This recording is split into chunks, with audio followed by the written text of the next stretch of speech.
শুভ সকাল আমার মিষ্টি পরিবার, তোমরা সকলে কেমন আছো? আই হোপ যে যেখান থেকে ভিডিওটা দেখছো তোমরা ভালো এবং সুস্থ রয়েছো। আমিও মোটামুটি ভালোই রয়েছি। তো সকাল সকাল মেয়েকে নিয়ে উঠে পড়েছিলাম। এদিকে হাঁটাহাঁটি করতে করতে দেখি আমাদের জমি চাষ করছে গরু নাঙল দিয়ে। অনেক দিন পর এটা চোখে পড়লো। তো তারপর আমি মেয়েকে নিয়ে ওদিকে গেছিলাম। দেখি তোমাদের দাদাভাই আগে উঠেছে অনেক সকালবেলা, যেহেতু চাষ করছিল। তো সেই কিন্তু চাটাও দিয়ে দিয়েছে। তারপরে আমি মেয়েকে নিয়ে ওখান থেকে এসে হাত মুখ ধুয়ে পুরোপুরি ফ্রেশ হয়ে তোমাদের দাদাভাই চা আমার জন্যও রেখে দিয়েছিল। তো ভেবেছিলাম আমিও একটা ভুল করে ফেলেছিলাম, আমি দেখিনি যে সে আমার জন্য চা রেখে দিয়েছে। তবে আমি চাটা বানানো পুরো হয়ে গেছে, ভেবেছিলাম এবার দুধ দেবো। তো যখনই দুধের হাঁড়িটা খুলেছি তখনই দেখি ওখানেও আমার জন্য চা রয়েছে। তো তারপরে এই চাটা এখন নষ্টই হবে, এটা আমি আর খাবো না। তো বন্ধ করে গ্যাসটা বন্ধ করে দিয়ে এখন এই চাটাই নিয়ে নেব, নিয়ে এখন খেতে বসে পড়বো। তো অনেক কিছু ভেবেছিলাম তোমাদের সঙ্গে শেয়ার করব। তো চলো আজকে আমি তোমাদের সঙ্গে আমার সারাদিনের কাজকর্মগুলো দেখাবো। আর শেয়ার করব ওই আমার বউ ভাতের পরের দিনের বেশ কিছু কয়েকটা মূল্যবান কথা, এবং যেগুলো আমাকে বারবার আমার গা শিউরে ওঠে এবং আমাকে কাটা দিয়ে ওঠে। তো বারবার আমি সেই জিনিসটাকে যখন মনে করি, অনুভব করি, তখন যে আমার কতটা খারাপ লাগে, তো সেটা আমি নিজেও প্রকাশ করতে পারবো না। তখন আমি নতুন নতুন বউ হয়ে যখন এ বাড়িতে এসেছি, তখন তো আর ক্যামেরাটা অন করে এত কিছু বলাটা সম্ভব না, যাহা তুমি আবহাওয়া কোনো কিছু জানি না, কোনো কিছু বুঝিনি। তো সে কারণে কোনো কিছু আর ফেসবুক বা ইউটিউবে কোনো কাজে শেয়ার করা হয়নি। তো আমার বর যেহেতু আমার বিয়ের অনেক আগের 5-6 বছর আগ থেকেই আলাদা থাকতো।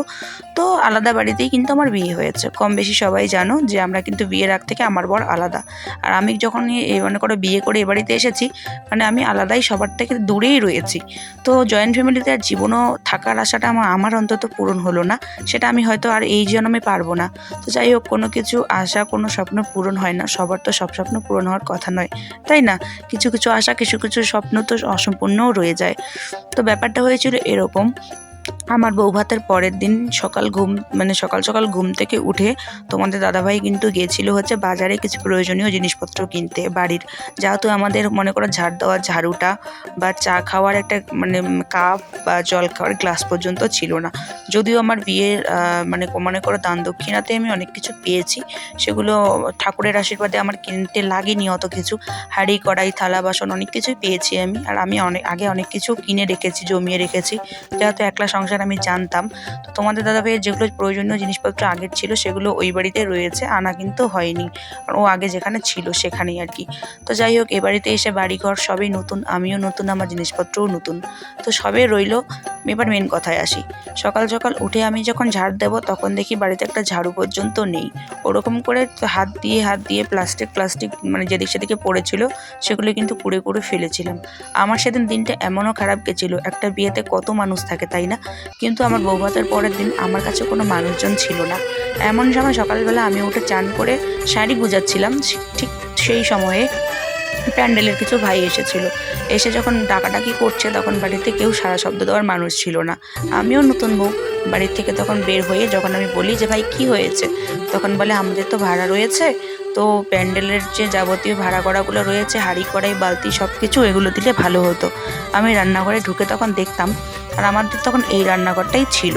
তো এই রান্নাঘরে ঢুকে যখন দেখতাম আমি, তখন কিন্তু সব কিছু মাছ মাংস ভাত ঘন্ট ডাল দিয়ে ভরপুর ছিল, কোনটাও কিন্তু খালি ছিল না। তো এগুলো পরিষ্কার করতে করতে, আমি যেহেতু কোনোদিন এসব পরিষ্কারও করিনি, তারপরে ভাবলাম ঠিক আছে, কেউ যখন নেই 5টা মিনিট দাঁড়াও, আমি চান করে পুজোটা দিয়ে নিই, পুজো দিয়ে তোমাদেরকে এসব তারপরে পরিষ্কার করে দিচ্ছি। তখন আমার কাছে যে সার্ফটা ছিল, পরিষ্কার করব ভাড়া করাগুলো, সেই সার্ফটাও কিন্তু আমার কাছে ছিল না। তখন কি করি, ওই বালু আর তখন আমার কাছে একটা সাবান ছিল, চান করার সাবান। সেই সাবানটা আর কয়েকটা বালু দিয়ে পরিষ্কার করে প্লাস্টিক দিয়ে মেজে মেজে পুরো প্যান্ডেলের ভাড়া করাগুলো কিন্তু আমি ওদেরকে ধুয়ে দিয়েছিলাম। ঠিক ধোয়ার কিছুক্ষণ পরে আমার জেঠু শাশুড়ি এসে হাজির। সকাল 7টা হবে এরকম। তারপরে এসে বলে, এ কি নতুন বৌমা এসব কাজ করছে? তখন কিন্তু পুরো ধাওয়া টাওয়া দিল। আর বাকি কয়েকজনকে ডেকে এনে তখন বলল যে কেন বৌমা কালকেই আমাদের বাড়িতে এলো, আর আজকে কেন এগুলো কাজ করবে? যদিও নিজের শাশুড়ি নেই বা নিজের কেউ নেই, কিন্তু আমরা থাকতে বৌমা আজকেই কেন সব কাজ করবে, সেটা হলো। তারপরে একে একে সবাই নিজ নিজ বাড়ি থেকে বা আত্মীয় স্বজনরা যে যেখানে ঘুমিয়েছিল, খেতে গেছে বা চান করতে গেছে, ঠিক সময় হলো, ঠিক সময় সবাই চলেও এলো। কিন্তু বিশ্বাস করো, সেই দিন থেকে এই যে আমার যুদ্ধটা শুরু হয়েছে, সেদিন সকাল থেকে আজ পর্যন্ত 15টা মাস হয়ে গেল বিয়ের, আজ পর্যন্ত আমি আর থেমে নেই। আমার এসব কাজ চলতেই গেছে। আর তোমাদের দাদাভাই আমাকে সেদিন একটা কথা বলেছিল, যেহেতু আমাকে প্রকাশ্যে নয়, সবার সামনে হয়তো ডাকে না, কিন্তু আমাকে এই 8টা বছর রিলেশন, তারপরে এখনও পর্যন্ত কিন্তু ও আমাকে সোনাই বলে ডাকে। এবার বলেছিল যে সোনাই, তোমার কাছে একটা ছোট্ট আবদার, একটা কথা তুমি রাখবে? তো আমি বললাম হ্যাঁ বলো। তুমি তো, আমি নতুন বউ হিসাবে তোমার বাড়ি, তোমার জীবনে আসা নতুন রূপে একটা কথা কেন, আমি হাজারটা কথা রাখতে রাজি, তো বলো যদি রাখার মতন কথা হয় রাখবো। তখন বলেছিল যে তুমি যে আজকে সকাল থেকে ঘুম থেকে উঠে চান করে পুজো দিয়ে প্যান্ডেলের সমস্ত রকম কাজবাজগুলো তুমি, বাসনপত্রগুলো পরিষ্কার করে গুছিয়ে দিলে, পুরো বাড়ি ঝাড় দেওয়া থেকে বাড়ি মোছামুছি থেকে শুরু করে সমস্ত জিনিসপত্র বিয়ের গোছানো থেকে শুরু করে এবং রান্না করে তুমি সমস্ত আত্মীয় স্বজনকে নিজের হাতে পরিবেশন করে খাওয়ালে। তো যাই হোক, এই রূপটা আমার আজকে ভীষণ ভালো লেগেছে এবং এই রূপে তোমাকে স্বয়ং মা লক্ষ্মীর মতো লাগছে। তো তুমি আমার জীবনে, তুমি আমার সংসারের একমাত্র লক্ষ্মী। তো যাই হোক, তুমি এরকমই আমার মৃত্যুর আগ পর্যন্ত থেকো, এই কথাটা আমাকে দাও, আর এরকমভাবে ভরপুর রূপেই তুমি থেকো। তো আমিও তখন ওকে কথা দিয়েছিলাম, আবেগের বশে বা বিবেকের বশে যেটাই হোক, তো যে হ্যাঁ ঠিক আছে, আমি এরকমটা থাকার চেষ্টা করব। তোমার মৃত্যুর আগ পর্যন্ত হোক বা আমার মৃত্যুর আগ পর্যন্ত হোক, এরকমটাই থাকার চেষ্টা করব। সেই বিয়ের বৌভাতের পরের দিন থেকে শুরু করে আজ 15টা মাস পার হয়ে গেল, আমি এরকমটাই থাকার চেষ্টা করছি, আর বাকি জীবনটা থাকার চেষ্টা করব। তবে কালকে আমি যে বাজারে গেছিলাম, এই যে আমার পোলাটা তোমরা হাতে দেখতে পাচ্ছ, এটা আমার ডিসকালার হয়ে গেছে। সবসময় উনুনের তাপ, রোদ, জল পেতে পেতে একবারে সোনার কোনো কিছু বোঝাই যায় না যে এটা সোনার জিনিস। তো এটাকে কালকে পালিশ করতে গেছিলাম, তো বললো যে পালিশ করে লাভ নেই, এটাকে ভেঙে নতুন করে তৈরি করো। তা আমার সামনে একটা দাদার বিয়ে আছে, এর জন্যই ভাবছিলাম যে না, দাদার বিয়েটা বেরোক।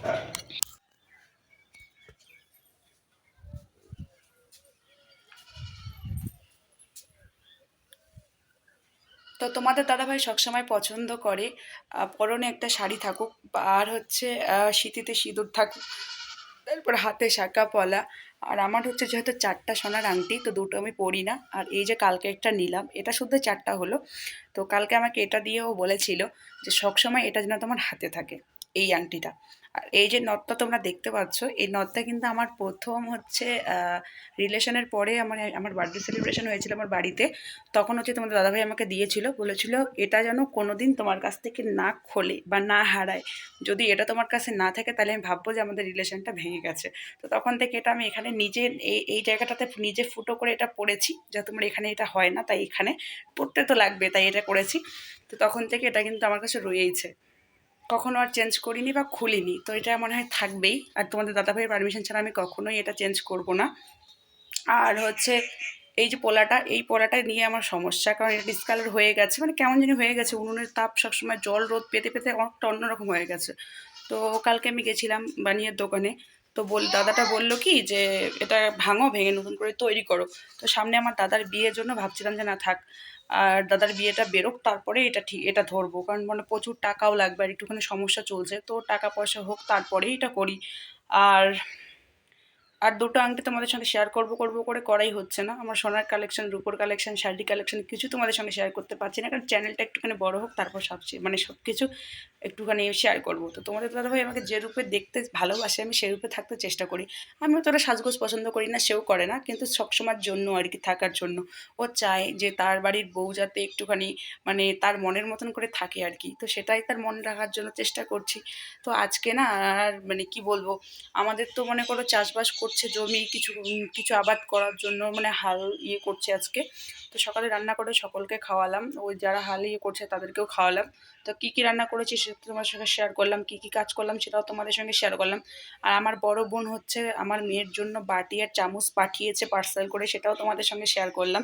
তো কেমন হয়েছে অবশ্যই কিন্তু কমেন্ট করে জানাবে। তো চলো আজকের মতো ভিডিওটা আমি এখানেই শেষ করি। ভিডিওটা কেমন হয়েছে অবশ্যই কমেন্ট করবে, আর ভালো লাগলে লাইক, কমেন্ট, শেয়ার এবং সাবস্ক্রাইব করে আমার পাশে থাকবে। চলো দেখা হচ্ছে নতুন একটা ভিডিওতে, ততক্ষণে সবাই ভালো থেকো, সবাই সুস্থ থেকো, আজকের মতো এইটুকুই।